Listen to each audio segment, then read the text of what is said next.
Asyhadu an la ilaha illallah wa asyhadu anna Muhammadar Rasulullah. Alhamdulillah pagi hari ini kita bisa berkumpul di sini di acara rutin kajian majelis taklim Ma'as-Sakinah dalam kita diberikan kesehatan. Baiklah, untuk mempersingkat waktu, marilah kajian ini kita awali dengan basmalah bersama. Bismillahirrahmanirrahim. Lebih lanjut kita acara yang selanjutnya yaitu untuk mempersingkat waktu, mari kita dengarkan tausiah dari Ustadz Hamzah Reza. Kepada beliau dipersilahkan.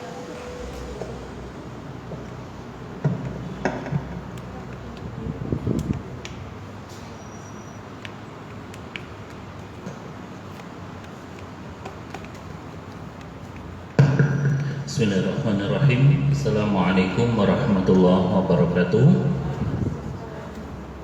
Alhamdulillahirabbil alamin. Nahmaduhu wa nasta'inuhu wa nastaghfiruhu wa nastahdi wa na'udzu billahi min shururi anfusina wa min sayyiati a'malina.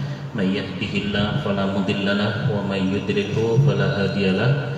Asyhadu an la ilaha illallah wa asyhadu anna Muhammadan abduhu wa rasuluh. Allahumma salli ala Muhammad wa ala alihi wa ashabihi ajma'in, amma ba'd. Ibu-ibu yang dirahmati Allah, saya mohon maaf saya agak terlambat karena tadi ada tamu ya, dan mendadak ya, masalah laptop soalnya tadi dikirimi laptop, jadi ngedit dulu laptop baru ya, tapi nggak saya bawa karena masih belum bisa menyesuaikan pakai yang mau rusak ini, di buru-buru pulang. Jemaah yang dirahmati Allah, majelis taklim Sakinah ya, majelis taklim tenang ya, bahkan saking tenangnya cepat tidur di majelis ini. Ibu-ibu, saya diamanai membahas sedikit tentang kemunafikan. Ada buku yang berjudul 30 Tanda Munafik yang sudah ikuti kajian kami, ini sudah kita kupas tuntas ya. Ternyata munafik itu ada 30 cirinya, tidak hanya 3. Di susuku pembahasan terakhir di Masjid Baitur Rahmah dan Singkarak. Mungkin kalau ada yang mau datang monggo ya, dapat sarapan, ajak suami anak-anaknya ya, sekalian lumayanlah 1 kali makan gratis ya.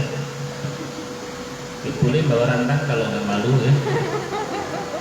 Nanti pembahasan terakhir ya, 30 tanda munafik. Kenapa munafik itu perlu kita bahas? Perlu kami sampaikan. Pertama, di dalam Al-Quran, buka aja surat Al-Baqarah. Al-Baqarah 3 ayat 3 sampai 5 ini membicarakan siapa? Orang muttaqin ya, ayat 3 sampai 5. Hudan lil muttaqin, petunjuk bagi orang bertakwa. Siapa orang bertakwa itu? Ayat 3, 4, 5. Jadi 3 ayat di awal Al-Baqarah ini membahas tentang orang bertakwa. Paham Ibu? Nah, sekarang kalau kita buka di Al-Baqarah ayat berikutnya, Al-Baqarah ayat 6 sampai 7. 6 sampai 7 itu menceritakan tentang siapa? Tentang siapa? Orang kafir. Sesungguhnya orang kafir sama saja bagi mereka, kamu beri peringatan atau tidak kamu beri peringatan, mereka tidak juga beriman. Ayat 6 sampai ayat 7 itu membicarakan tentang kafir, orang kafir. Berarti berapa ayat? 2 ya. Allah mengunci hati mereka dan pendengaran mereka dan penglihatan mereka ditutup. 3 ayat yaitu ayat 3, 4, 5 surat Al-Baqarah. Menit ini tak kira mandek. Yang pakai tak kira mandek tadi. Ya, ayat 3, 4, 5 berbicara tentang orang bertakwa. Ayat 6 sampai ayat 7 2 ayat berbicara tentang orang kafir. Nah, sekarang ibu-ibu kalau lihat mulai ayat 8 sampai 20 8 sampai 20 membicarakan tentang orang munafik. Masya Allah. Berarti banyak mana pembahasan orang kafir sama orang munafik? Orang munafik. Orang berapa ayat? 3 ayat. Orang kafir 2 ayat. Munafik 8 sampai dengan 20. Artinya berapa ayat?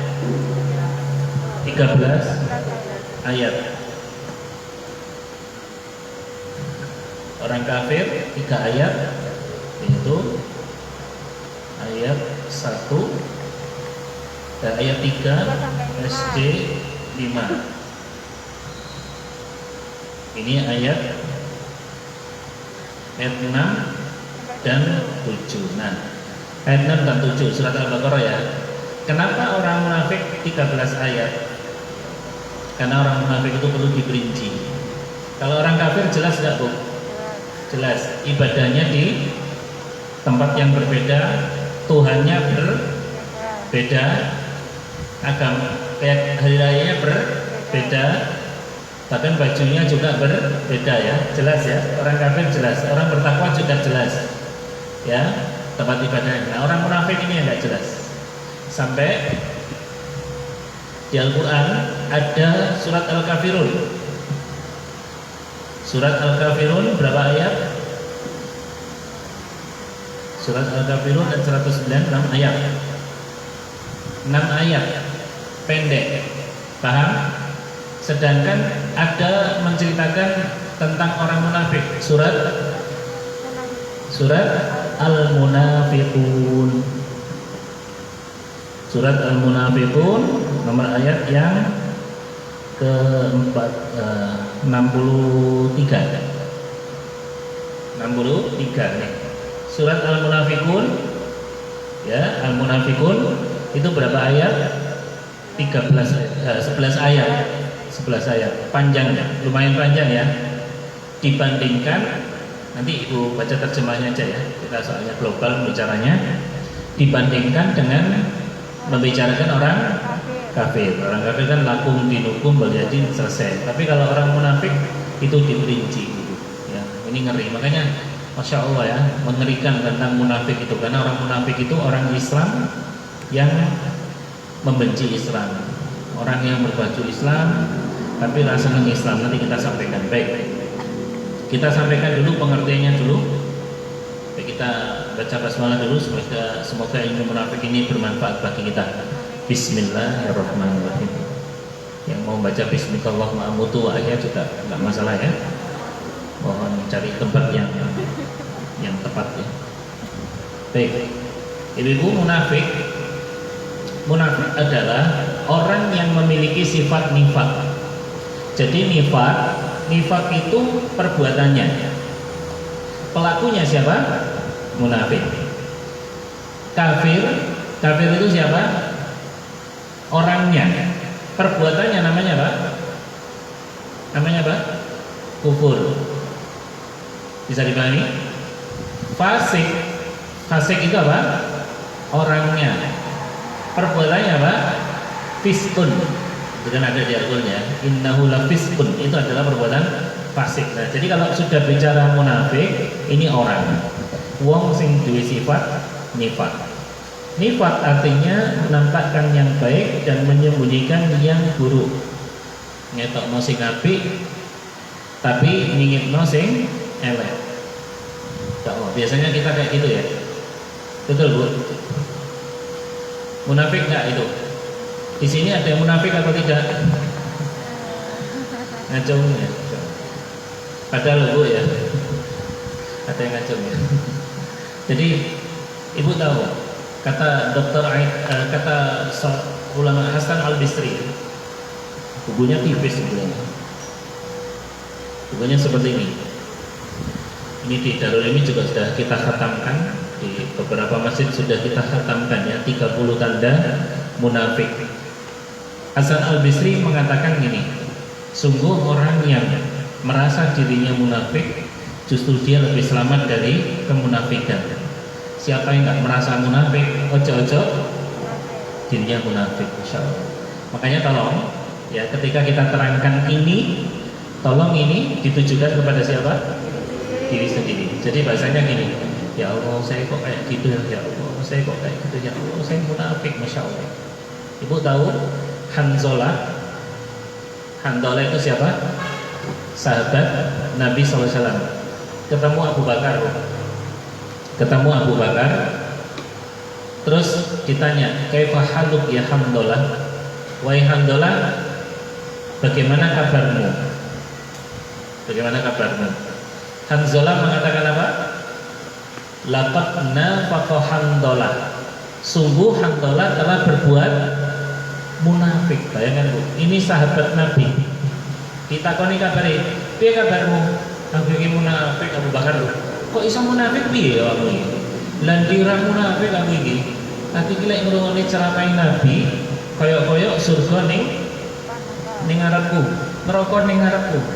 Begitu kumpul anak, bojo, keluarga, itu kayak apa yang disabdakan Nabi, nasihat Nabi, ceramah Nabi itu jauh semuanya. Abu Bakar mak jelek, loh, aku yang koyok ngono ya Hanzalah, aku yang munafik ya Hanzalah. Abu Bakar saja merasa apa Bu? Munafik. Di sini kita nggak merasa munafik ya, hebat ya. Abu Bakar rumangsa awake munafik, terus akhirnya curhat kepada Rasulullah SAW. Ya Rasulullah, saya ini munafik. Bagaimana munafik? Bagaimana ya Rasulullah? Kalau dengar ceramah jenengan kayak surga dan neraka itu di pelupuk mata. Begitu kami jauh kumpul anak, suami, istri, keluarga, itu kok apa yang jenengan nasihatkan hilang semua. Nabi SAW kemudian mengatakan sa'atan, sesaat. Kalau kamu kayak gitu terus Hanzalah, imanmu naik terus, kamu disalami oleh malaikat. Berarti kamu hidup di alam malaikat. Sa'atan, ada waktunya. Paham Bu?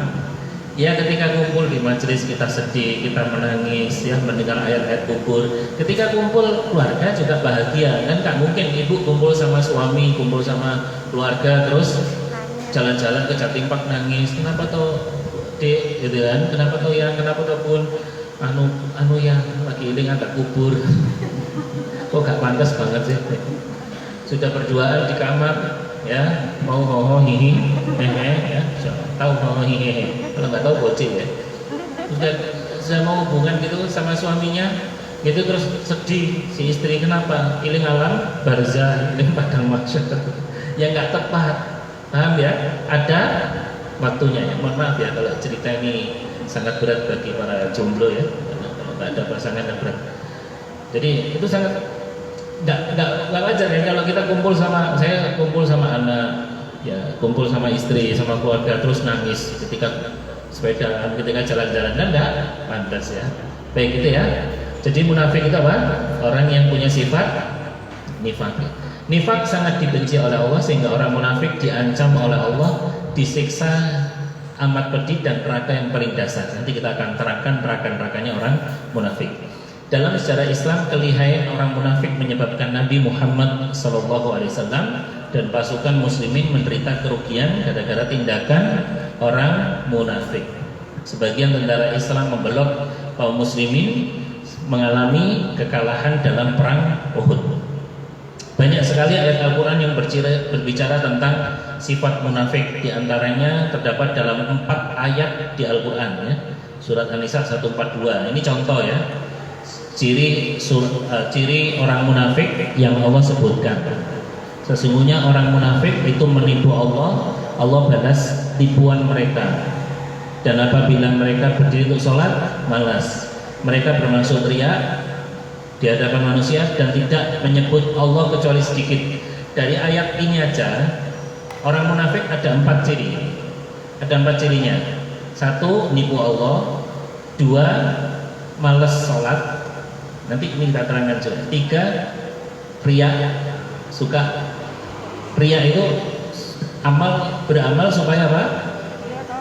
Dilihat orang. Kalau sum'at di rungokno. Kalau sekarang kan nggak dilihat pakai mata, dilihat di HP ya.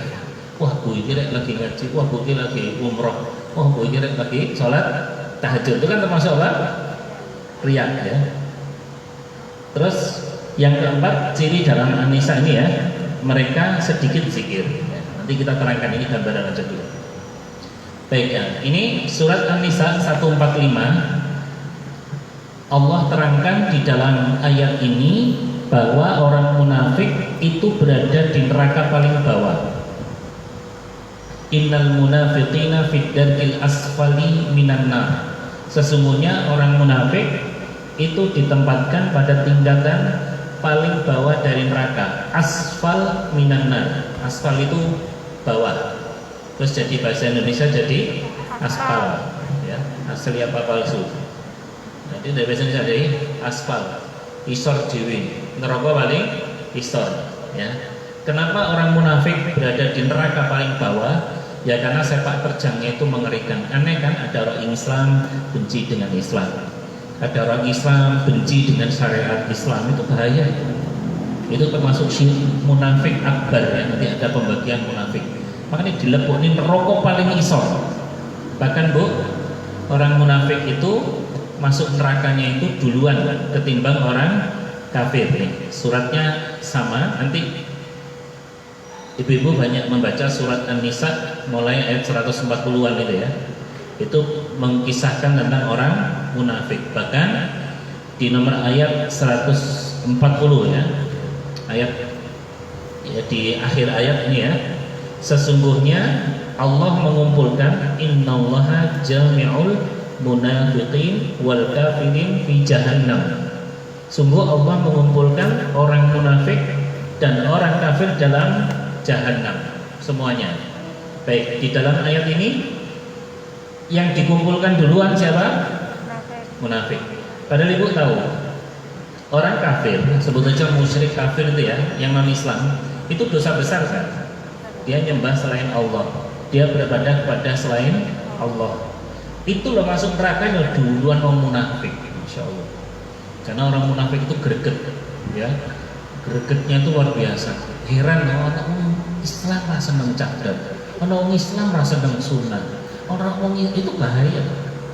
Sama dengan gini, kalau di klub sepak bola ya, klub Arema benci Arema, itu kan sama dengan apa? Munafik. Anda kerja di sebuah tempat, terus Anda nggak senang di tempat itu kan munafik. Cuma bukan munafik secara agama ya. Tolong dibedakan ya, munafik secara agama dengan munafik secara istilah. Ya, beda. Dalam istilah muamalah, kalau munafik secara agama tadi ya, menampakkan yang baik, menyembunyikan yang buruk, itu munafik secara agama. Kalau munafik dalam kehidupan kita itu biasanya salah terjemahan. Dikongkon mangan ragelem, mangan problem. Kalau pun boten terus wis tak dibakso akhirnya mangan entek rong piring, sampai niki munafik.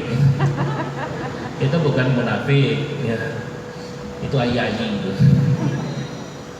Sama dengan syirik itu kan penerjemahan dalam kehidupan sehari-hari kan salah. Kalau syirik itu kan menyekutukan Allah, menjadikan selain Allah tandingan dengan Allah. Kalau syirik menurut manusia kebanyakan apa? Syirik tanda tak mampu. Syirik sampai niku syirik beda ya. Baik. Berkali-kali Al-Quran menyebutnya sebagai manusia kontroversi baik tutur kata maupun perilakunya. Hampir semua fitnah yang menimpa kaum muslimin di Madinah, termasuk sekarang ya, fitnah kaum muslimin ini, dia selalu berperan sebagai provokator. Semuanya pada menjauhi produk Perancis karena presidennya, menghina Nabi, membuat karikatur Rasulullah SAW, dia makan di warung Perancis. Tuh, siapa itu? Munafik. Iya, mesti bikin statement kontroversi, ngeri. Nanti saya bukakan ya siapa saja. Dan orang munafik itu boleh dibongkar kedoknya. Kalau ada di antara jamaah sini ya yang berzina, yang maksiat, ya, tolong ditutupi. Jangan kalau ada jamaah misalnya ya, dia melakukan dosa ya langsung difoto, disuting ya, terus dikirimin grup sampai ngerti ya ini metu karo iki lho kan tutup bojone, enggak usah ditutupi aibnya. Kalau ada orang maksiat tolong tutupi aibnya. Tapi kalau ada orang munafik Anda boleh sebarkan supaya orang tidak ikut kelompoknya dia. Iya, Nabi SAW mengatakan di antaranya siapa tokoh munafik itu? Abdullah bin Ubay bin Salul. Ibu-ibu nanti bisa dengar ceramahnya di YouTube ya, Ustadz Khalid atau Ustadz Adi atau Ustadz siapa tentang Abdullah bin Ubay bin Salul. Namanya ini adalah tokoh munafik.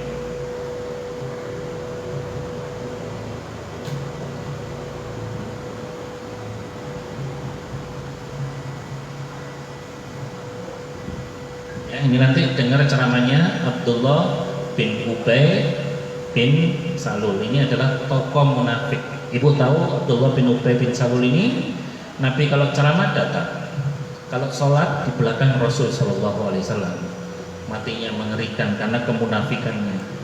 Ya, dia ngaji di depan Nabi bukan untuk nyari kebenaran, tapi untuk mencari celah. Kadang-kadang ada orang tekoni majelis ilmu, datang ke pengajian bukan nyari kebenaran, tapi nyari celah di mana letak kekurangan gurunya, ustadznya, ajaran Islam. Ini Abdullah bin Ubay bin Salul ya. Itu mengerikan, kisahnya sangat panjang. Baik. Munafik secara garis besar terbagi menjadi dua. Satu, munafik amali, munafik perbuatan.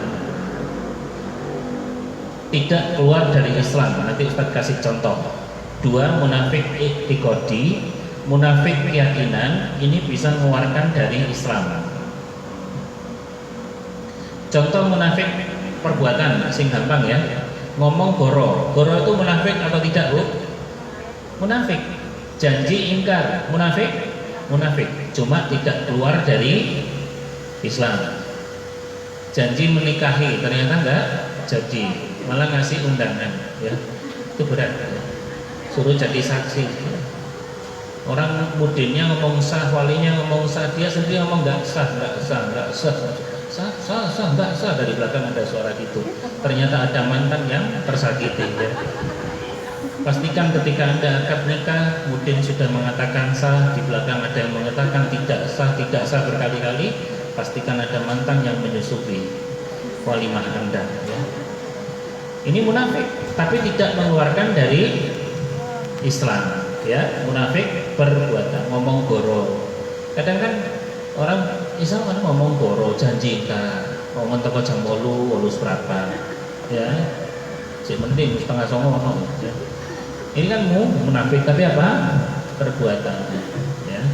Kayak yang mana iki coba digawe. Munafik cuma munafik perbuatan. Yang paling bahaya ini nih, munafik i'tiqadi, munafik keyakinan.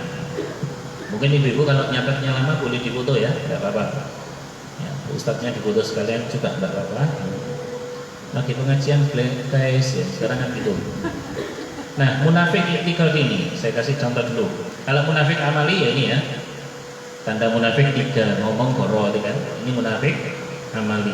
Ini standar kita kan cuma taunya 3. Padahal kalau di petan itu lebih dari 3. Ya, di buku ini sampai ada 30 tanda munafik ya. Baik, ini kita kasih contoh munafik ini dulu ya. Nah, ini ya perbedaan munafik besar dan munafik kecil. Munafik besar dan munafik kecil terdapat jumlah perbedaan. Yang paling mencolok, munafik besar dapat mengeluarkan perilakunya dari Islam. Sementara munafik kecil tidak. Goro itu kan tidak keluar dari Islam. Ingkar janji keamanan itu tidak keluar dari Islam. Munafik besar menggugurkan seluruh amal perbuatan pelakunya. Nifak kecil enggak. Jadi misalnya ngomong sholat, bersolat goro, itu termasuk munafik kecil, tapi tidak menggugurkan pahala ibadahnya itu enggak hancur, hanya berkurang. Tapi kalau munafik besar menggugurkan seluruh amal pelakunya, walaupun dia sholat, walaupun dia haji, hilang. Nifak besar berhubungan dengan perbedaan antara lahir dan batin dalam hal akidah. Sedangkan nifak kecil berkaitan dengan perbedaan antara lahir dan batin dalam masalah perbuatan yang tidak ada sangkut pautnya dengan akidah. Nanti Ustaz kasih contoh gampangnya ya. Nifak besar, nah ini orang kalau sudah munafik besar pasti kekal di dalam neraka. Kalau munafik kecil enggak. Dia tetap masuk neraka cuma enggak kekal. Ya. Banyak orang Islam itu yang masuk neraka, Bu. Gara-gara apa? Dia mati masih membawa dosa. Misalnya dosa yang menyebabkan orang masuk neraka, makan riba, rasani, nipu, dusta, durhaka sama orang tua, itu kan bisa masuk neraka. Cuma bedanya dengan orang kafir, orang muslim itu kalau masuk neraka tidak kekal, nggak selama-lamanya, hanya sampai habis dosanya, ya. Dosanya habis, selesai, ya. Nifak besar, ini ya bagus yang nomor 5. Nifak besar tidak akan muncul dari seorang mukmin. Orang mukmin tidak mungkin punya nifak besar, sedangkan nifak kecil masih ada pada diri seorang mukmin. Ada enggak orang mukmin yang ingkar janji? Ada enggak? Ada. Siapa? Mantan Anda dengan ingkar janji. Tapi dia tetap mukmin, tidak keluar dari Islam. Ya. Ada beberapa yang tertawa, berarti pernah mengalaminya, berarti pernah tersakiti. Ini dia contohnya, Ibu. Nah, ini ya munafik besar. Munafik besar yang menyebabkan tadi ya keluar dari Islam. Satu, mendustakan Nabi Muhammad sallallahu alaihi wasallam. Ora percaya karo Nabi. Sampai ndak kok percaya karo sing jenenge Muhammad terus wong ora tau ndelok. Oh, enggak pernah ketemu. Ibu kalau tahu ketemu, tahu ndelok, percaya, wajar enggak, Bu? Wajar. Misalnya gini, Ibu percaya nggak ada Jatimpak 2? Percaya. Ibu percaya nggak ada Jatimpak 1? Percaya. Ibu percaya nggak ada taman apa di Pandan, Taman Sarifah apa? Taman Safari. Safari ya, bukan Sarifah ya. Percaya Ustaz, aku tahu Rono. Ya, saya pernah ke sana. Anda pernah ke sana percaya biasa, tapi Anda nggak pernah lihat, percaya, itulah iman. Ibu percaya nggak sama azab kubur? Ibu percaya nggak adanya mizan? Ibu percaya nggak adanya alam mahsyar? Percaya, itulah iman, ya. Nggak tahu roh, percaya. Bahkan ibu tahu orang yang percaya Nabi Muhammad Sallallahu Alaihi Wasallam itu termasuk orang-orang yang dirindukan oleh Rasulullah SAW. Masih ingat hadisnya? Ya, hadisnya yang cukup panjang itu ya, bagus nih. Ketika Nabi Sallallahu Alaihi Wasallam itu lagi kumpul bersama dengan para sahabatnya, ya. Ini loh, hadisnya bagus nih.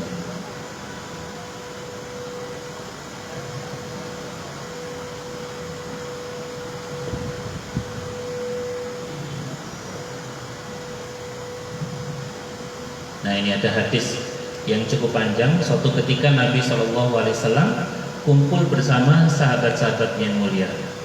Di sana hadir pula sahabat yang paling setia, yaitu Abu Bakar As-Siddiq radhiyallahu taala anhu. Kemudian Nabi berkata, "Wahai Abu Bakar, aku begitu rindu ingin bertemu dengan saudaraku." Loh, kaget ya. Kok Nabi kok kangen karo saudara? Terus suasana hening. Abu Bakar pertama kali mendengar pengakuan Nabi SAW. Apakah maksudmu berkata demikian, wahai Rasulullah? Alasna ikhwanuna, bukankah kami ini adalah saudara-saudaramu? Kata Nabi SAW, tidak wahai Abu Bakar, kamu semua adalah sahabat-sahabatku, tetapi bukan saudara-saudaraku. Jawab Rasul SAW, kami juga saudaramu wahai Rasulullah SAW. Kata seorang sahabat yang lain, nggak terima ya. Rasulullah menggeleng-gelengkan kepalanya sambil tersenyum, bukan, kalian bukan saudaraku.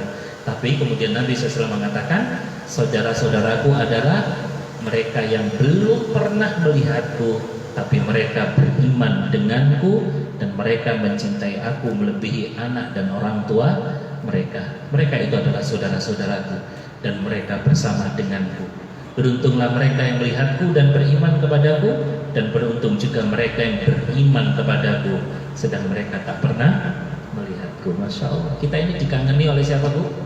Rasulullah SAW. Kita kan nggak pernah lihat Nabi, Bu, ya, tapi percaya, Bu. Masya Allah. Nah, orang munafik kita percaya. Kan kok percaya kalau sing jenenge Muhammad tuh hawat loh. Sampai detik ini ada kan orang yang nggak percaya dengan Nabi SAW. Itu termasuk apa? Munafik besar, ya. Itu contoh. Baik, jamaah yang dirahmati Allah. Contoh munafik besar lainnya, mendustakan sebagian ajaran Nabi Muhammad Sallallahu Alaihi Wasallam, ya, mendustakan, gak seneng aku ajarannya. Nah termasuk gini ibu-ibu ya, ibu-ibu kalau ngaji itu nggak boleh terhadap syariat Islam, itu nggak boleh pilih-pilih, karena ajaran Islam itu bukan hidangan nasi padang, ya, hidangan prasmanan Bu Marni Sumbersari lah pilihan aja ya. Sing opini lewat Sumbersari apa ya. Iki anak jangan tewel, iki anak jangan lode, ini cumi-cumi larang kalau 5.000 yang sebuah pecel. Demikian ajaran Islam kita nggak boleh apa? Pilih. Wah iki sodako aku seneng, iki bab tahajud seneng, iki bab angker rojo aku, iki bab politik nggak boleh. Itu termasuk bagian daripada ajaran Islam. Iki angker, iki bab perang, bab jihad nggak boleh. Nanti khawatir kalau kita suka milih-milih ajaran Islam, ada apa? Sifat munafik dalam diri kita. Ya, ini ya, nggak boleh mendustakan ajaran Nabi. Membenci Nabi, membenci pribadinya. Kawinan, suka rabi, mau soal itu jangan. Kita cukup ya, apa yang dilakukan Nabi SAW itu semua atas perintah Allah. Kan ada Nabi kok nikahi Aisyah, itu perintah Allah. Nabi kok nikah lebih dari satu, itu perintah Allah. Bahkan ibu tahu kan perintah apa? Nabi pun menikah lebih dari satu itu. Kalau kita buka di sejarah ya, kemarin di pabrik gula Kebun Agung saya kupas ini ya. Jadi banyak yang baru tahu. Jadi gini, perjalanan Nabi Shallallahu Alaihi Wasallam itu ketika beliau, jadi gini, beliau itu usia 25 tahun menikah. Istri pertama yang dinikahi adalah Khadijah. Jadi beliau berumah tangga, Khadijah wafat saat Rasulullah berusia 50. Berarti beliau 25 tahun hidupnya dengan seorang istri. Satu suami, satu istri, namanya apa? Selain monogami apa? Monoton ya. Baru ya, kenyataannya seperti itu ya. Baru setelah Khadijah wafat, beliau setahun menduda. Ya. Baru beliau mulai berpoligami usia 51. Di sini ada yang usia 51, 50 ada ibu-ibu di sini. Ada siapa? Saya ingin tahu. Ibu usia berapa? 51. Berapa? 54. Betul Bu. Tapi wajahnya kayak 53 ya. Ini baru setelah usia 50 tahun ke atas beliau berpoligami. Kita nggak boleh membenci Nabi dan nggak boleh. Apa yang dilakukan Rasulullah SAW menikahi istri-istrinya ini adalah perintah Allah. Ingat ya, kalau nuduh Nabi macam-macam nikah dengan para istrinya ini dengan bahasa-bahasa yang tidak baik, itu ada benih-benih kemunafikan. Semua yang dinikahi Nabi ada hikmahnya. Sebut saja nikah dengan siapa? Zainab binti Jahsy ini kan masalah anak angkat, betul kan? Dulu mantan istrinya siapa? Zaid bin Haritha. Ini panjang kalau kita jabarkan ya, sampai nanti habis Jumatan mungkin ya. Nikah dengan Aisyah, hikmahnya supaya apa? Hadis-hadis privasi Nabi itu terungkap. Nabi di rumah seperti ini, Nabi ya, dengan Khadijah memberi pelajaran banyak ya, dengan Juwairiyah. Juwairiyah ini mantan istrinya siapa? Sakron ya, yang suaminya kafir itu kan. Muslim ya, mohon maaf. Ini banyak, pokoknya ada hikmahnya lah. Kita nggak boleh membenci pribadi Nabi Shallallahu Alaihi Wasallam. Baik ya, kita fokus pada kemunafikan saja. Kemudian membenci sebagian ajaran Nabi. Ini membenci Nabi ya. Yang ketiga ini membenci pribadinya Rasul. Yang keempat membenci sebagian ajaran Nabi. Tidak boleh. Benci karo jenggotan nggak wedhus. Tidak boleh. Ya, jenggot ini syariat Nabi atau bukan? Bahkan disuruh apa? Memelihara kan? Suruh dipelihara jenggot. Ya, celana di atas mata kaki, poligami itu juga gitu, nggak boleh membenci syariat poligami. Beda ya, membenci dengan tidak siap. Kalau rata-rata di sini kan tidak benci ya, dan juga tidak siap ya. Orang saya diterus nih, ya. Ini kandang macan misalnya. Tidak boleh. Wakil paling rahmes kalau orang lanang rabi benar, tidak boleh.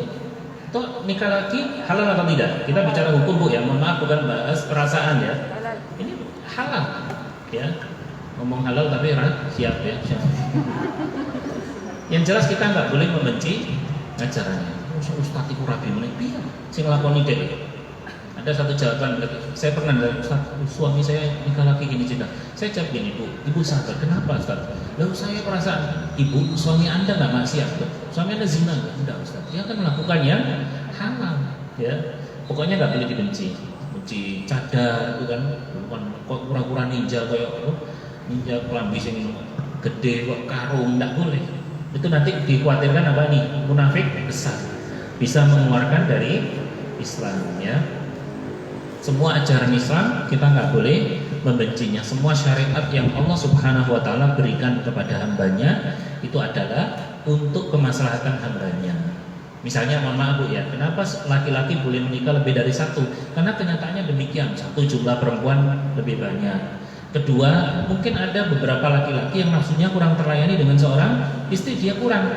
Jalannya cuma dua, halal atau haram, kan gitu aja kan? Jadi semua ini hikmahnya. Sedangkan kalau perempuan, insya Allah biasanya lebih cukup satu suami ya, walaupun elek gitu kan, insya Allah dia masih, iya memang suami yang jelek itu insya Allah lebih istiqomah ya. Kalau ganteng kan suatu saat jelek, kalau jelek sampai tua ya jelek ya insya Allah. So, istri wanita biasanya lebih cukup satu laki-laki lebih setia. Sedangkan pria kadang bosenan. Itu masya Allah, ini pernah dibahas sama dokter saya Aisyah ya. Itu dikupas ternyata masya Allah syariat Islam itu bagus luar biasa. Pokoknya jangan sampai satupun ajaran yang dibawa oleh Rasulullah SAW kita benci. Kalau anda belum mampu melaksanakan, berdoa kepada Allah. Saya kupas buku 30 dosa riba, serba-serbi riba, banyak yang tidak senang, banyak yang setuju. Banyak ini nggak senang apanya? Ini ajaran Allah. Riba itu haram atau halal? Haramnya riba itu sebagaimana haramnya babi. Nah, saya gini lah, itu semangat apa gini? Anda kalau masih kerja di tempat riba, mending banyak istighfar, banyak tobat kepada Allah daripada Anda sibuk mencari pembenaran terhadap perbuatan Anda. Karena itu dosanya lebih besar. Mending rasolat, ngaku rasolat, nangis, sedih, istighfar itu lebih apik timbang ini rasolat golek pembenaran.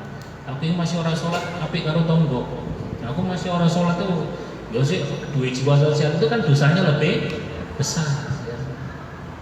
Kemudian yang kelima, merasa gembira jika agama Nabi SAW sedang dalam kondisi mundur. Dan 6, merasa sempit dada jika agama Islam jaya. Baik, kita skip dulu. Ibu-ibu yang dirahmati Allah, orang munafik itu kalau melihat orang Islam mau mengerjakan ajaran Islam, mereka tidak suka dan akan selalu mencela, juga akan selalu berusaha menghalang-halangi. Ini kuncinya orang munafik itu. Kalau ada kegiatan Islami berusaha menghalang-halangi. Nyata kan? Allah berfirman, wa idza qila lahum ta'alu ila ma anzalallah wa ila rasul ra'aital munafiqina yasudduna 'anka sujuda. Insyaallah. Apabila dikatakan kepada mereka, marilah kamu tunduk kepada hukum Allah yang telah turunkan dan hukum Rasul sallallahu alaihi wasallam, niscaya kamu lihat orang-orang munafik menghalangi manusia dengan sekuat-kuatnya. Insyaallah. Dan ini perbuatan orang munafik. Saya pernah ngasih contoh dan banyak yang membenarkan. Saiki lho Bu nyata. Mau bangun masjid sing ra setuju sapa? Insyaallah Islam. Ada pondok pesantren mau dibangun, yang nolak itu RT RW-nya itu muslim. KTP ini Islam. Saya khawatir nanti yang masuk surga KTP-nya. Kalau ada orang kafir, ingat-ingat ya, orang non-Islam, orang non-Islam yang telah akan masuk non-surga, ya. Orang non-Islam masuknya non-surga, ya. Kalau kita masuknya non-neraka, ya. Kalau ada orang non-Islam, orang kafir, mau kita bangun masjid, mereka nggak setuju, wajar nggak? Wajar, beda keyakinan. Sekarang lah mau bangun masjid, mau bangun sekolahan, mau bangun pesantren, sih gak setuju. Yang menghalang-halangi pertama siapa di antaranya? Orang Islam itu sendiri. Saya khawatir termasuk apa? Munafik. Nah kalau yang lebih parah lagi, ada diskotik dibangun, dia ikut tanda tangan. Soalnya oleh duit, oleh fulus. Apalagi zaman sekarang kullu syai'in lancarun bil fulus, mafi fulus mampus, gitu ya. Saya khawatir ini termasuk munafik. Kejahatan orang munafik itu bukan dengan tangan, kaki, kemaluan, tapi dengan lisannya. Orang-orang munafik itu narasi-narasinya itu selalu indah. Ungkapan-ungkapannya itu selalu bagus sekali. Makanya orang munafik itu kalau melakukan kejahatan, provokator itu dengan lambini. Lihat aja. Bukan dengan tangannya, kakinya, tangannya memukul, kakinya menendang, kemaluannya berzina. Tapi mereka melakukan kejahatan dengan lisan. Kan di Al-Quran ada ya, di surat Al-Baqarah ya, ayat berapa? 200 berapa? Sebelah kiri paling atas itu 204. Nih 204. Nih. Wa minan nasi may yu'jibuka qawluhu fil hayatid dunya wa yushhidullaha ala ma fi qalbihi wa huwa aladul khisam. Dan di antara manusia ada orang yang ucapannya tentang kehidupan dunia itu menarik hatimu, omongannya itu menarik. Ibu, jangan khawatir Bu, walaupun kita ada yang Muslim, ada yang Kristen, ada yang Hindu, Buddha, kita semua agama sama kok Bu. Semuanya ngajak masuk surga ya. Ibu-ibu nggak boleh saling menghina ya. Yang Islam nggak boleh mengklaim surga milik sendiri. Orang kafir berhak kok masuk surga. Tuh, orang-orang kafir, munafik kan omongannya gitu. Narasi-narasinya itu loh. Di antara manusia ada ucapannya tentang kehidupan dunia menarik hatimu. Ibu-ibu kalau mau ke Jakarta dari Malang bisa naik apa? Bisa naik pesawat ya via Traveloka 500.000 lewat APD Saleh, bisa naik bis Rosalia Indah 360.000 ya yang double decker, yang paling bawah sleeper class itu 450.000 full tol. Berangkat dari Ulnya jam 2 sampai di Pulau Gebang jam 2 juga, 12 jam 11 jam perjalanan sama sampai tujuannya. Bermesin Mercedes-Benz OH15 warna ya, ada yang pakai Volvo Bir itu bagus tuh, pakai air suspension, makanya di Solo ya, Halur apa. Ibu bisa naik kereta juga tuh. Yang penting tujuannya kemana? Jakarta, walaupun kendaraannya beda, kita ini bisa masuk surga semuanya. Yang Hindu bisa masuk surga, yang Islam bisa masuk surga. Itulah orang-orang munafik. Narasi-narasinya itu indah banget. Saya tuh sampai heran ya, ada nangisi di sebuah perumahan elit ya, ekonomi sulit ya. Perumahan mewah, mepet sawahnya, mewah, orang kaya-kaya Bu. Masya Allah ada, waktu ada kajian RT itu ya, pengajiannya.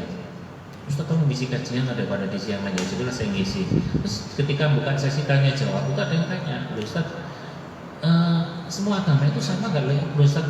Kenapa? Kok ada? Kalau menurut Ibu gimana? Saya mau tanya dulu pola pikir dia. Tuh, nah, soalnya ada kiai yang mengatakan semua agama sama, Masya Allah.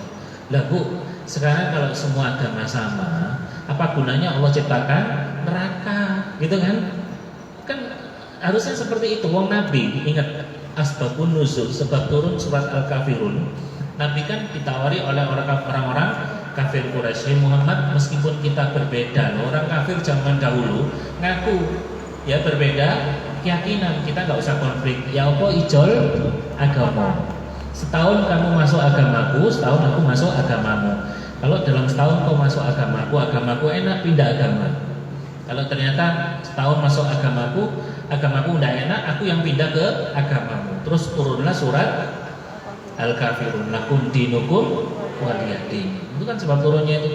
Orang kafir zaman Nabi, orang kafir Quraisy saja menganggap agamanya berbeda. Sekarang, Masya Allah, di masyarakat modern menganggap semua agama sama. Saya nggak tahu otaknya itu ada sekilo nggak ya? Aneh kok menganggap semua agama sama. Makanya memang orang munafik itu melakukan kejahatan dengan apa? Lisan. Lihat Bu, narasi-narasi orang munafik itu selalu indah banget. Omongannya itu kayak gitu, Masya Allah. Ada itu di YouTube itu. Lihat aja, ketik orang-orang munafik. Nanti ada contoh-contoh orang munafik itu.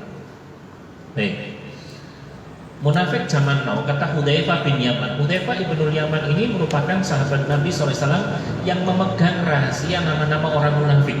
Nabi itu pernah memberitahu Hudzaifah ibnul Yaman, Hudzaifah, iki lho sing munafik, iki lho orang munafik, ini lho orang munafik. Itu disebutkan oleh Rasulullah SAW kepada Hudzaifah bin Yaman. Ibu tahu, Hudzaifah bin Yaman memegang nama-nama orang munafik. Sampai Umar bin Khattab itu saking khawatirnya, saking takutnya, Umar bin Khattab itu mengatakan ya kepada Hudzaifah bin Yaman, "Hei Hudzaifah, apakah aku termasuk orang munafik?" Itu. Saking Umar itu takut menjadi orang munafik. Orang munafik saat ini lebih jelek dari orang munafik di masa Rasulullah SAW. Dahulu kemunafikan disembunyikan, sedangkan saat ini terang-terangan. Zaman sekarang betul? Iya. Jangankan kemunafikan, sekarang orang melakukan dosa itu loh, wis ra duwe del ra duwe isin. Kalau dulu orang masih melakukan dosa itu sik isin, sik singit-singitan. Saiki wis ora duwe isin.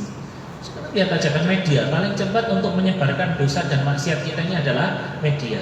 Ada orang di sini ya kan langsung joget-joget kayak gitu kan, masya Allah.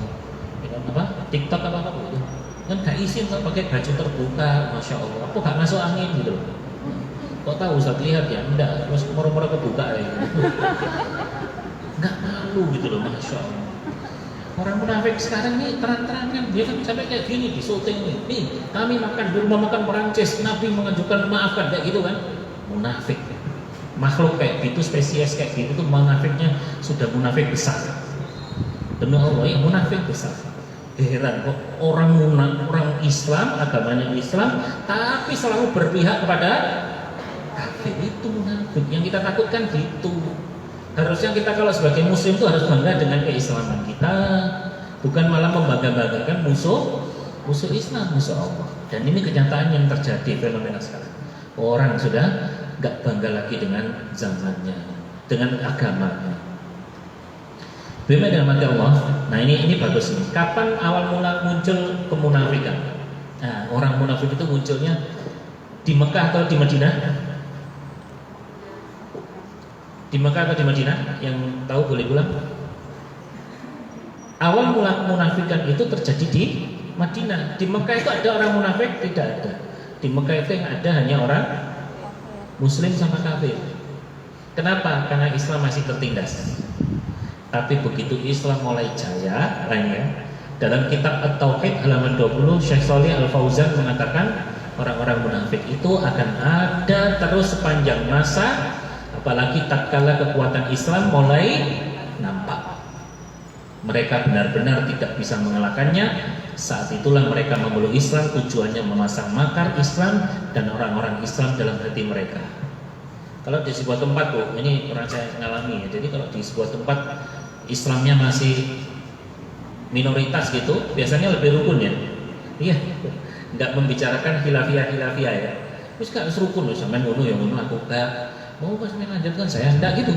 Tapi begitu Islamnya sudah mayoritas, mulai sikut-sikutan, muncullah orang munafik. Saya masuk Malang tahun 2000 itu pengajian masih jarang, ya. Pondok itu jarang. Saya dulu mau pondok aja sampai ke Solo ini malah gak ada pondok, tak ada ono. Sekarang di Malang akeh pondok gitu kan. Begitu Islam mulai jaya dan sekarang itu Masya Allah ya. Mudah-mudahan demikian ya. Islam itu kelihatan mulai berkembang mulai jaya. Pondok pesantren ada di mana-mana. Kajian di mana dulu kalau orang lihat orang jilbaban itu mesti wis baru mulai kaji. Masih ingat Bu, dulu lek wong baru mau kaji mesti diceluk apa? Umi ya. Masih ingat ya? Berarti sampai wis tuwek ya. Kudune seumuran karo aku ya. Iku baru kudungan. Lek durung lunga kaji orang kudungan. Zaman dulu kan kayak gitu kan. Sekarang orang wis zamannya kayak gini, malah sekarang lek jilbaban malah izin. Kalau dulu jilbaban izin, sekarang lek jilbaban malah izin. Ketika Islam sudah mulai jaya, muncullah orang munafik. Dulu orang Islam nggak ada yang duduk di parlemen. Dulu Islam nggak punya sekolah sendiri. Dulu nggak punya pendidikan. Dulu nggak punya pesantren. Sekarang mulai jaya. Bahkan orang Islam sudah mulai menguasai sektor ekonomi. Ingat-ingat ya. Kalau Anda sebagai orang Islam hanya sholat, tahajud, pulang, puasa Daud, baca Quran, zikir pagi sore, orang munafik, orang kafir nggak akan terganggu. Tapi kalau Anda sudah mulai memasuki wilayah mereka, sudah mulai bangun pasar, sudah mulai bangun ekonomi, sudah mulai terlibat di kancah politik, supaya politik itu bersih dari kotor-kotor, supaya politik itu di bawah manhaj nubuwah, di bawah manhaj Al-Quran dan Sunnah. Ketika Anda sudah mulai masuk di dunia pendidikan, lapak mereka mulai terganggu, muncullah orang munafik. Kalau jenengan cuma sholat, pulang, ngaji, mulai, poso, rampung, orang munafik gak terganggu Bu. Orang munafik itu lebih takut sama orang-orang yang bergerak, yang mendirikan sesuatu yang ada nilai plus bagi orang Islam. Bangun pasar. Sekarang kan ada kan toko-toko market-market Islami, ada 212, ada toko basmalah, kayak gitu kan. Sudah orang-orang sudah mulai sadar, masyarakat anti riba, ada KTR, ada ex-banker, sudah mulai masuk ranah mereka, maka orang munafik mulai muncul. Orang munafik muncul ketika Islam sudah mulai jaya. Setelah mulai nampak muncul, pokoknya gitu. Baik, jamaah dirahmati Allah. Nah ini orang munafik itu Allah sudah sebutkan di surat Munafikun 4. Penampilannya itu menarik. Wa idza ra'aitahum tu'jibuka ajsamuhum, dan apabila kamu melihat mereka, tubuh-tubuh mereka menjadikan kamu kagum. Jadi kalau ibu-ibu lihat orang munafik itu kan kagum. Loh dia lu nggih kopiah, dia nggih baju takwa, dia lu nggih jubah, mosok munafik. Loh iya, karena orang munafik itu melakukan kejahatan dengan hatinya, dalam hati. Kita ini nggak tahu. Bahkan di sini ada nggak orang munafik? Ada. Mana? Bisa angkat tangan? Nggak usah dorong tangannya. Ada, karena mereka itu di dalam hati. Di masjid ada orang munafik. Di zaman Nabi aja, masya Allah ya. Abdullah bin Ubay bin Salul, nanti bisa simak di YouTube ya, banyak ceramah tentang Abdullah bin Ubay bin Salul. Sholat di belakang Rasul SAW. Rasulullah ceramah datang, bahkan on time. Yang munafik on time, yang muslim nggak on time ya. Depan Nabi menyimak kajian Rasulullah Sallallahu Alaihi Wasallam. Tapi musuhnya dengan Islam itu luar biasa. Makanya orang munafik itu selalu melihat menarik tubuh mereka, penampilan mereka itu selalu menarik. Quran sudah ngomong 14 abad yang lalu. Kemudian, nah ini tadi ya, Hasan al-Bisri, orang yang khawatir terjatuh pada kemunafikan, itulah orang mukmin yang selalu merasa aman dari kemunafikan. Jangan-jangan itu munafik sejati. Makanya kalau kita diterangkan bab munafik, apalagi kalau kita petani 30 tanda munafik gitu, masya Allah kita itu ngomong apa? Munafik, ya Allah, aku kayak ngono ya Allah, seperti saya kok seperti itu ya Allah. Ya Allah, kok yang diceramakan Ustadz saya kok kayak gitu ya Allah, saya takut. Nah, berarti Anda selamat dari kemunafikan.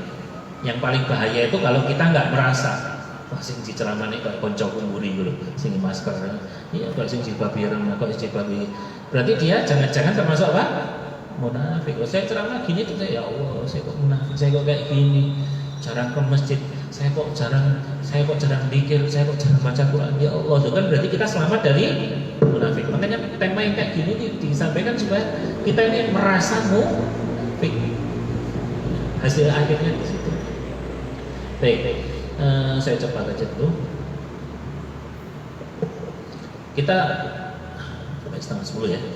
Saya khutbah di daerah Dawu. Gejala kemunafikan kita harus tes dan cek ya ibu-ibu, kapan kita ini muncul. Jadi ini berikut ini adalah gejala-gejala kemunafikan. Kalau fisik ada gejalanya mau sakit apa, kita juga harus mendeteksi kapan munafik itu akan muncul dalam diri kita. Ibu-ibu lek longgo suwe moro-moro gringgingan itu berarti apa? Kakean kacang ya, asam urate umat ya. Ibu lek gampang ngantukan berarti ibu mulai sugih duwe pabrik gula ya. Pabrik gulane pindah ning awake gitu. Itu kan berarti apa? Gejala tanda. Saya kalau pusing sini berarti kolesterol di leher, kalau di kepala darah tinggi, itu kan berarti ada tanda badan jeroan ini berarti. Insyaallah. Nah, gejala kemunafikan juga ada tanda. Yang pertama, kemunafikan dalam sholat.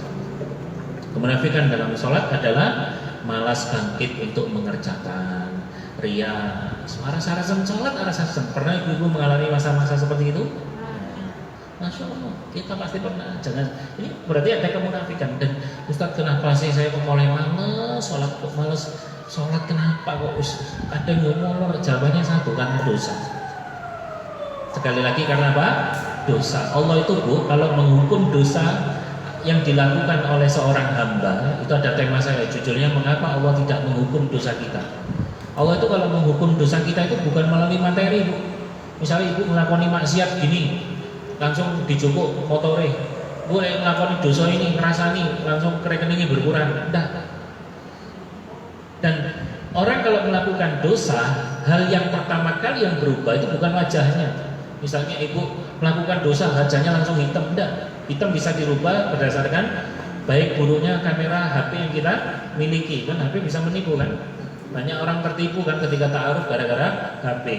Ya, ketika difoto di Facebook itu wajahnya menarik. Begitu COD-an ketemu wajahnya mendorong. Itu siapa? Wajahnya mendorong ya. Ini foto HP, wah itu begitu COD mendorong ya. Hal pertama kali yang akan Allah Hukum atas dosa dan maksiat kita bukan wajah kita, bukan harta kita, tapi apa? Hati kita. Hati kita. Makanya gini, gampangnya gini, orang kalau berbuat dosa itu Allah akan halangi dirinya dari beramal soleh. Kalau kita mulai angel sholat, angel maca Quran, angel zikir pagi, angel sholat duha, ya, angel zikir, angel pengajian, angel tutup rame, keliling kiri menggok kanan, ya, angel tenang. Maka itu tandanya apa? Allah mulai menghukum dosa kita.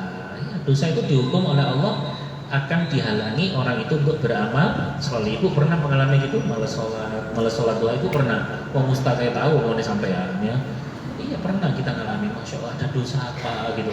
Bahkan alhamdulillah kalau kita melakukan dosa terus ditegur oleh Allah. Orang soleh zaman dulu itu kalau melakukan dosa dan maksiat, dia melihat perilaku anak dan istrinya beda. Iya. Kalau ibu-ibu misalnya habis melakukan dosa, bujuku kok ini, mungkin ada dosa yang kita lakukan. Maka solusi pertama apa yang harus kita lakukan? Update status. Istighfar, bukan update status. Suamiku kok kayak gini guys, minta solusinya guys. Netizen komen macam-macam, ganti wae tukar tambah, supaya ganteng. Solusi kok minta sama netizen. Solusi itu minta sama siapa? Allah ya. Kalau suaminya mulai berulang, anak saya kadang gitu, bukan anak saya, Allah kok kayak gini, saya lah segera istighfar. Ya, kadang anak, masya Allah itu isyarat. Itu lebih bagus bu, kalau anda berbuat dosa Allah kasih tanda. Maaf ya, saya tuh dulu kena darah tinggi turunan. Ya. Tandanya kepala pusing cengceng, wah sini mulai pusing. Saya nggak boleh gerak, harus tidur, harus istirahat, nggak boleh apa-apa. Itu kata dokter, itu lebih bagus daripada darah tinggi yang tidak ada tanda. Loh, karena lu belas ditensi 180 itu lebih bahaya, ya kan? Moro-moro geblak, wabillahi taufik wal hidayah waridho wal inayah. Ya, itu kalau orang berbuat dosa dikasih sinyal oleh Allah, anaknya, suaminya, ya Allah, atau mungkin kita malas beribadah, ya Allah ini dosa apa? Maka pertama yang harus anda lakukan bukan update status tapi istighfar. Bisa dipahami? Kalau nggak paham 9:30 saya pulang. Yang berikutnya tanda kemunafikan, malas sholat asar. Sholat yang dilakukan menjelang matahari tenggelam, kata Rasul SAW, tilka sholatul munafiqin, itulah sholat orang munafik. Dalam hadis Anas disebutkan, itulah sholat orang munafik. Ia duduk menanti matahari di antara dua tanduk syaitan, lalu ia berdiri dan melaksanakan sholat 4 rakaat dengan cepat. Tidaklah ia mengingat Allah kecuali sedikit. Berarti tanda munafik itu malas sholat asar, ngenteni matahari di tanduk setan. Jadi sebetulnya dari hadis ini ya, ini ada yang mengatakan memang ada yang sekedar memvisualisasikan setan punya tanduk, itu betul. Ini hadisnya. Ini 2 tanduk setan, ya ada tanduknya. Cuma bentuknya kayak apa? Wallahu a'lam bis. Soal penting ada hadis menunjukkan setan itu punya tanduk. Tahu tanduk kan bu? Kalau makan nambah lagi itu tanduk ya. Jadi dia merasakan ini berarti mulai tanda munafik. Saya kadang kalau taklim sore itu kan jam 4 sampai jam 5.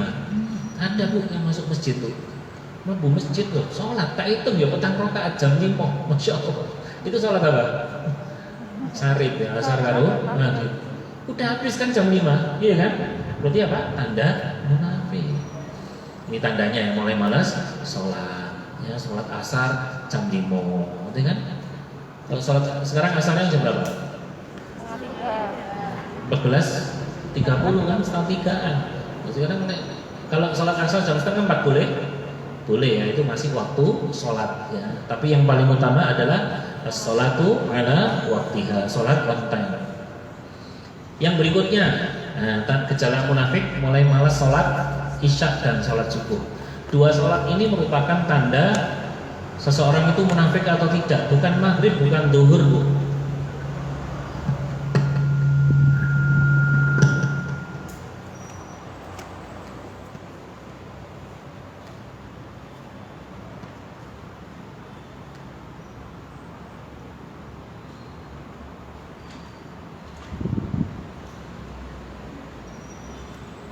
Jadi ukuran orang munafik itu bukan maghrib, duhur, tapi ini. Sesungguhnya inna afqala sholatin 'alal munafiqin, sesungguhnya seberat-berat sholat bagi orang munafik adalah isya dan subuh. Berarti orang munafik sholat enggak, Bu? Sholat, Bu. Masya Allah. Makanya susah kita mendeteksi orang munafik di antara kita ini, susah. Karena orang munafik itu juga melakukan apa yang kita lakukan. Bajunya sama dengan kita, berjubah, bersarung, berkopiah, Masya Allah, berhijab. Tapi mereka melakukan kejahatan dengan hatinya, Masya Allah. Nah, kalau mereka, sekiranya mereka tahu apa kelebihan pada dua sholat tersebut, isya subuh ya, misalnya mereka akan datang dalam keadaan merangkak-rangkak, Bu. Misalnya kita tahu pahala sholat isya dan subuh. Sahabat dulu itu, Bu, nolak-nolak, Bu. Misalnya apa? Ada sahabat lain nggak tahu subuhnya, tolak-tolak kan. Zaman dulu kan sedikit ya, nggak seperti sekarang banyak ya. Pak iki ning ndi ya, cocok munafik. Pak iki ning ndi? Iya, ukurannya isya sama subuh. Saya berusaha dua sholat ini selalu berjamaah di masjid, saya usahakan. Ya. Nah, ini ya, kalau mereka tahu apa yang ada keduanya. Cuma kita ini nggak tahu, Bu. Kalau misalnya pahala itu kayak gini, Bu, kira-kira masjid ramai nggak? Sop pertama 100, sop kedua 50, sop ketiga 20.000, sop keempat 10.000, sop kelima 5.000. Rame nggak masjidnya? Misalnya pahala itu ketok. Makanya Nabi mengatakan apa? Misalnya kalian tahu. Cuma pahala itu termasuk perkara apa? Gaib, ya, perkara yang nggak kelihatan. Ya. Coba misalnya diketok, no, sama dengan itu loh, yang sudah mengikuti bedah buku saya, indahnya surga, dahsyatnya neraka. Ada seorang solih mengatakan, misalnya kalian, satu orang di antara kalian atau sak rombongan ini diajak rokok belok dengan mata kepalanya sendiri, misalnya kalian sepulang dari itu akan sujud, akan rukuk dan sujud sampai tulang rusukmu patah, saking takutnya melihat neraka. Ya, Nabi itu baca ayat neraka itu sampai jenggot beliau basah, tempat sujud beliau basah. Wong saiki ra dhewe wedi, kebun rokok anggap ae wisata air panas lho kayak gitu. Didolanan. Iya. Iya. Baik. Kemudian suka ngeritik syariat Islam. Dari kabi annahum karihu ma anzalallah, benci dengan ajaran Islam. Ya aneh, ada orang Islam itu siapa, dosen UI itu ya, selalu mengeluarkan statement yang ngeri itu, ya. Nggak perlu haji tak dana, orang Islam nggak perlu wudhu, nggak apa-apa, mesti gitu statementnya itu. Itulah orang munafik, mulai benci dengan syariat Islam. Maka bagaimana jamu obatnya? Nah ini ya, kalau kita sudah mulai terserang gejala munafik, dikasih jamu, ya, kasih obat. Satu, obatnya supaya terbebas dari kemunafikan, 40 hari sholat bersama imam tidak ketinggalan takbiratul ihram. Kata Nabi SAW, barang siapa yang sholat 40 hari karena Allah ya, bersama imam berjamaah mendapatkan takbiratul ula, mendapatkan takbiratul ihram, tidak apa, Bu? Masbuk. Ini berlaku putra putri ya. Maka ditulis untuknya dua kebebasan, baro'atun minan nar wa baro'atun minan nifaq. Dia akan dibebaskan dua hal, satu bebas dari neraka dan bebas dari kemunafikan. Jadi petang puluh dino sholat karena ketinggalan takbiratul ihram, sholat Allahu Akbar, menangi takbiratul ihram, menangi terus ya, insyaallah akan. Jadi misalnya ini tanggal 1 November sampai tanggal 40 November. Ada nggak? Tidak ada. 10 Desember. Baik, 1 November lancar, 2 lancar, 5 lancar, 10 lancar, 10 November lancar. Ya, bertepatan dengan hari pahlawan dan kepulangan Habib Rizik. Hari ke-10 terus dia gagal. Asarnya ketinggalan takbiratul ihram pagi jam 4. Maka ulangi dari pertama. Iya, itu mulai 1, 2, 3, 5 waktu harus jamaah, tidak ketinggalan takbiratul ihram, betul.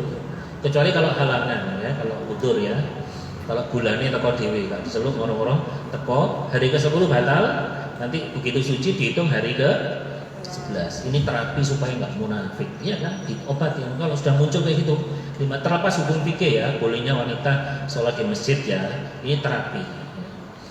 Yang berikutnya belajar dari Islam dari sumbernya. Aneh kan ada, gimana nggak munafik belajar Islam di Amerika? Ibu kalau mau buat empek-empek belajarnya kemana? Ke Palembang. Ibu kalau mau buat gudeg, tahu gudeg? Gudeg itu apa ya? Kalau dipanggil nggak noleh deh. Ibu kan buat gudeg di mana? Belajar buat gudeg. Di Jogja, gitu kan? Jadi harus sesuai sumbernya. Buat bubur di Tasikmalaya. Kan aneh kan ada orang Islam belajar Islam di Amerika, pulang-pulang ngomong semua agama sama, dengan otaknya nggak sampai setengah kilo. Iya betul. Ini belajar Islam dari sumbernya. Makanya kalau ngaji dengan guru-guru, dengan para asatid yang di sini atau di masjid-masjid yang lain, kalau sama bu, manhajnya sama, metode pengambilan Quran hadisnya sama, podo ilmu nih. Nah, ini jenenge riba haram, tanya ustadz siapapun mesti ngomong haram. Kalau ada ustadz yang mengatakan riba boleh, saya khawatir itu dia nggak move on dari mantannya itu. Masa sampai ngomong kayak gini, Quran ngomong kayak gitu. Mesti ilmunya sama, makanya ilmu itu harus pasti bersanad. Apa yang saya sampaikan juga disampaikan oleh ustadz lain, itu kan pasti podo. Kalau misalnya itu, ono ustadz ngomong ini kok aneh sih, jadi Lailatul Qadar ra ono. Loh, kok ono ustadz ngomong kurban petik ra apa-apa, itu kan berarti aneh kan? Ada loh, saya pernah dengar kurban semampu kalian, maksudnya kalian mampu ayam ya ayam loh. Ono sih kayak gitu, bukan aneh kan? Jadi kan nggak bersanad kan? Makanya belajar Islam dari sumbernya. 3 sodako, hadisnya ini was sodako itu burhan. Sodako itu bukti nyata. Gampangnya gini ya, Allah suruh kita sodako loh. Berarti kan nggak munafik. Orang munafik itu tidak sesuai dengan apa yang diucapkan dan yang dilakukan. Allah nyuruh A, dia melakukan B. Allah nyuruh C, dia melakukan D. Orang munafik. Nah, supaya kita nggak munafik, sodako.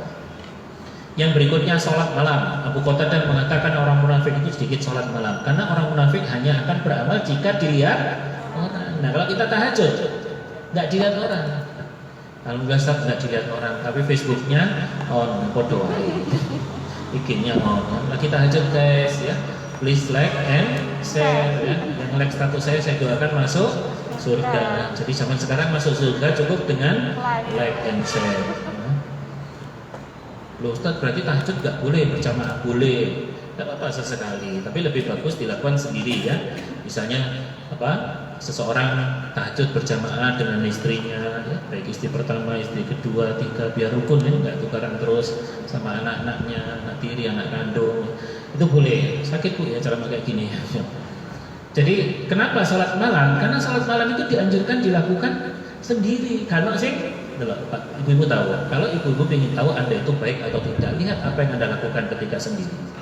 Itulah baru menentukan Anda baik atau tidak. Kalau kita masang tampang-tampang soli ketika di depan umum, wajar ada yang melihat.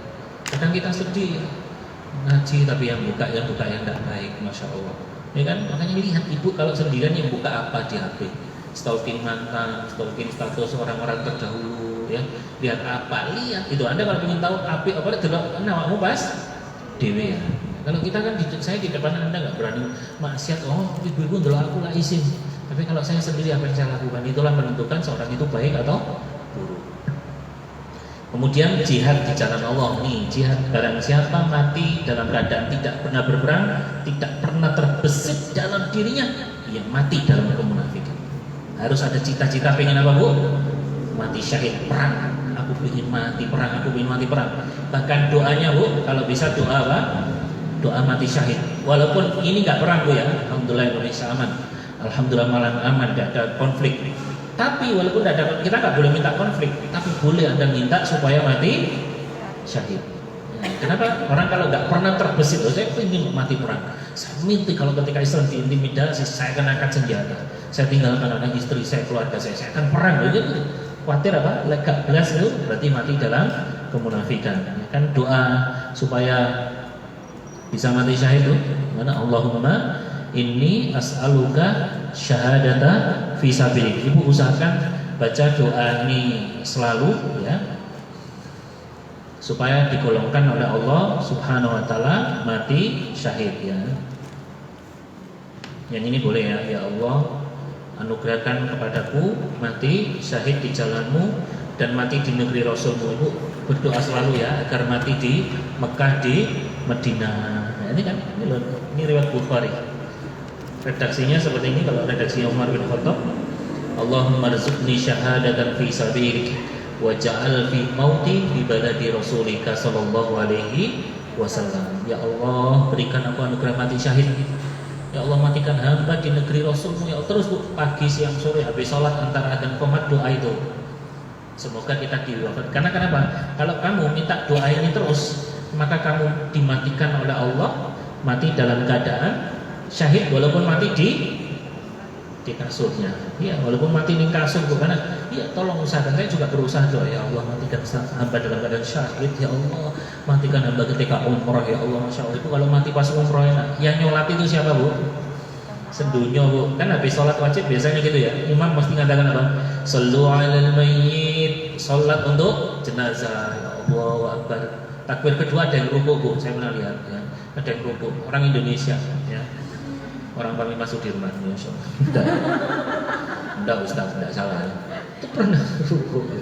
Enggak ngerti maksudnya, padahal itu pengumuman salat untuk jenazah ya, insyaallah. Jadi itu ya, jihad di jalan Allah. Ya, berjuang ya, walaupun tidak ada perang, minta mati syahid itu boleh. Kita yang nggak boleh itu minta ketemu musuh. Ya Allah turunkan musuh ya Allah. Jadikan malam perang ya jangan. Kita nggak boleh berharap musuh, tapi kalau ada musuh kita harus hadapi dan tidak boleh lari dari medan perang. Nih, yang berikutnya terapi supaya nggak munafik, perbanyak zikir. Ka'ab mengatakan orang yang memperbanyak zikir akan terbebas dari sifat munafik. Sejatinya banyak zikir merupakan jalan aman dari kemunafikan. Sebab orang munafik itu sedikit berzikir. Kan di surat An-Nisa 142 kan, orang munafik itu sedikit zikir ya. Wala yadhkurunallaha illa qalila. Karena orang munafik itu sedikit zikir, maka kita harus zikir yang banyak. Ingat firman Allah di surat Al-Ahzab itu loh Bu. Al-Ahzab ayat 41 ya, surat 33 ayat 41 sebelah kanan paling bawah ya. Ya ayyuhalladzina amanu dzkurullaha dzikran katsira. Dengan wahai orang yang beriman, zikirlah kamu dengan zikir yang banyak. Jadi kalau zikir suruh apa Bu? Banyak, astagfirullah. Terus Bu, 100 kurang 200 300 sampai jadi karakter dikit-dikit. Masya Allah subhanallah. Itu orang kalau sering zikir yang diucapkan kalimat itu Masya Allah, astagfirullahaladzim ya Allah. Ada yang ceramah main HP, bila tadi Allah, astagfirullahaladzim ya Allah. Malah melayani orderan sabun, rinso ya Allah, kok tega ya Allah, ya Allah tega. Itu kan yang keluar apa kalimat? Thayyibah, astagfirullahaladzim ya Allah. Malah bisik-bisik karo kancane ya Allah, astagfirullahaladzim. Ya Allah malah ndurung kancane. Kenapa? Karena sudah sering zikir. Ibu kalau sering zikir jatuh astagfirullah, Masya Allah gitu kan. Jadi kalau zikir itu fokusnya pada kuantitas ya yang banyak. Tapi kalau amal itu fokus pada kualitas ya. Surat 67 ayat kedua ya. Alladzi khalaqal mauta wal hayata liyabluwakum ayyukum ahsanu amala. Kalau amal nih loh, api-apian lebih baik amalnya. The bestan sing paling apik sapa? Kalau zikir akeh-akehan, kalau amal api-apian. Jadi lek salat itu kudu akeh-akehan. Aku salatku wis 2000 rakaat. Aku dino iki 100 rakaat. Tapi api-apian umroh bukan? Akeh-akehan. Aku seminggu umroh ping 4 moso. Iya, omahku ning kono. Gak ada Bu umroh 4 kali itu ada omahnya di Mekah. Betul kan? Saya enggak bohong loh. Umroh itu berapa jam sih Bu? 2 jam kan? 2-3 jam selesai. Jadi kalau zikir itu yang banyak. Nah ini Ustadz abot, Ustadz aku zikir. Ini kata Imam As-Salah Ibnu Salah rahimahullah, lakukan 3 hal ini maka kau akan termasuk orang yang banyak berzikir. Siapa yang menjaga? 1, zikir pagi dan sore. Zikir pagi sore itu pada subuh dan pada asar. Lakukan, jangan ditinggalkan. Ustadz saya lupa zikir pagi tadi subuh. Anda boleh zikir sekarang. Ibu-ibu kalau lupa melakukan sebuah amalan boleh diganti begitu ingat. Ustadz saya tadi lupa nggak baca tabarok semalam, tidur ya lagi baru baca 1 ayat suami melepas saya dulu Ustaz ya, akhirnya lanjut yang lain. Ibu boleh, maaf ya yang pertama pengalaman loh, hati-hati loh ya, saya tahu kan ya, sehingga berarti melakoni ya. Maka ibu boleh melakukan sekarang ya. Tadi malam belum sempat membaca tabarok, besok Sabtu baru ingat ya Allah mulai turun baca Al-Kahfi, boleh Anda baca Sabtu supaya istiqomah, maksudnya boleh Bu ya. Ibu dikir sore dibaca malam boleh. Ibu dikir pagi lupa baca sekarang boleh. Kadang kan mau dikir pagi nyiapin masakan, nyiapin sekolah kan, kadang istri itu kan sibuk ya, ribet kan kalau kita. Masya Allah saya lihat istri juga gitu kan, bangunnya mesti paling dulu ya kan, nyiapin makan dan sebagainya gitu kan. Maka nggak suka berzikir pagi bisa diganti. Yang kedua, jangan pernah meninggalkan zikir setelah sholat. Habis sholat istighfar 3 kali dan zikir pada sholat. 3, jangan lupa zikir ketika hendak tidur. Zikir sebelum tidur apa? Banyak yang sudah mengikuti materi kami itu 12 doa malaikat. Di foto aja doanya. 1, Allahumma tahhir qulubana minan nifaq. Tadi kan amal-amalannya, sekarang doa. Ya Allah, sucikan hati kami dari nifaq. Wa a'malana minar riya, amal-amal kami daripada riya. Wa alsinatana minal kadhib, lisan kami daripada berdusta. Ya. Wa ayunana minal khiyanah, dan mata-mata kami dari khianat. Ini doa yang pertama supaya terhindar dari sifat munafik. Doa yang kedua, Allahumma jannibni munkaratil akhlaq wal a'mal wal ahwa wal adwa. Ya Allah, jauhkan aku dari akhlak yang mungkar, amal mungkar, nafsu mungkar, dan penyakit yang mungkar. Yaitu diantaranya adalah sifat munafik. Berikutnya, ini yang terakhir, Allahumma inni a'udzubika minal faqri wal kufri wal fusuqi wasyiqaqi wan nifaqi wassum'ati warriya'i. Ya Allah, ini dari hadis riwayat Al-Hakim. Ya Allah, aku berlindung kepadamu dari kefakiran, kekufuran, kefasikan, kedurhakaan, kemunafikan, sum'ah, dan riya. Itulah sekilas tentang munafik. Nah, ini garis besarnya ada 30. Dusta, khianat, fujur, berjanji, malas ibadah, riya, zikir-zikir, sholat cepat, mencela orang yang taat pada Allah, mencaci maki kehormatan orang soleh, ya. Ini diantara tanda-tanda orang munafik. Saya rasa ini Ibu sudah setengah 10 lewat 5, overdosis 5 menit, juri time-nya 5 menit. Semoga bermanfaat. Agaknya tidak ada pertanyaan dulu ya, karena kami khutbahnya di rumah kampus, jadi agak jauh. Ya, semoga bermanfaat. Ya, terlepas dari itu, ya, kita yang diterangkan bab munafik harus apa? Rumongso. Kalau ada rumongso munafik kayak kita terangkan tadi, berarti Allah akan selamatkan Anda dari kemunafikan. Demikian, mohon maaf atas segala kekurangan. Waktu dan tempat kami kembalikan kepada MC. Hadanallahu wa iyyakum ajmain. Assalamualaikum warahmatullahi wabarakatuh. Alhamdulillahirabbil alamin. Demikian tadi tausiah dari Ustaz. Semoga apa yang disampaikan bisa bermanfaat bagi kita semua. Baiklah, untuk marilah acara ini kita tutup dengan doa kafaratul majlis bersama. Subhanaka wa bihamdika asyhadu an la ilaha illa anta astaghfiruka wa atubu ilaik. Sekian dari saya. Apabila ada kata yang kurang berkenan, mohon maaf. Wabillahi taufiq wal hidayah. Wassalamualaikum warahmatullahi wabarakatuh.